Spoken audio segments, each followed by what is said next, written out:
Hello, मी आज crab lollipop बनवते आहे. हा माझा फर्स्ट अटेम्प्ट आहे. सो मी खूप सोप्या पद्धतीने हे बनवले आहेत. सो आधी मी क्रॅब बॉईल करून घेतलेत आणि आता त्यामधला व्हाईट पार्ट जो आहे, जो सॉफ्ट आहे, तो मी काढून घ्यायचा. सो अशा प्रकारे मी सगळा त्यातला व्हाईट पार्ट आहे सगळ्या क्रॅबमधला काढून घेतला आहे. मग त्यामध्ये स्मॅश केलेले पोटॅटो, मालवणी मसाला, हळद, मीठ आपण टाकायचं आहे आणि हे सगळं छान मिक्स करून घ्यायचं.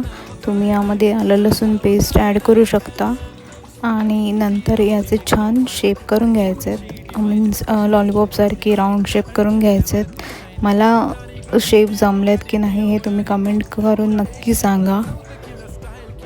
सो हे माझे 4 लॉलीपॉप मी तयार केले आहेत. सो नंतर मी इथे एक अंडं घेतलं आहे. सो आधी अंड्यामध्ये मिक्स करून नंतर ब्रेड क्रम्समध्ये मिक्स करणार आहे आणि मी गरम गरम तेलामध्ये हे छान शॅलो फ्राय करून घेणार आहे.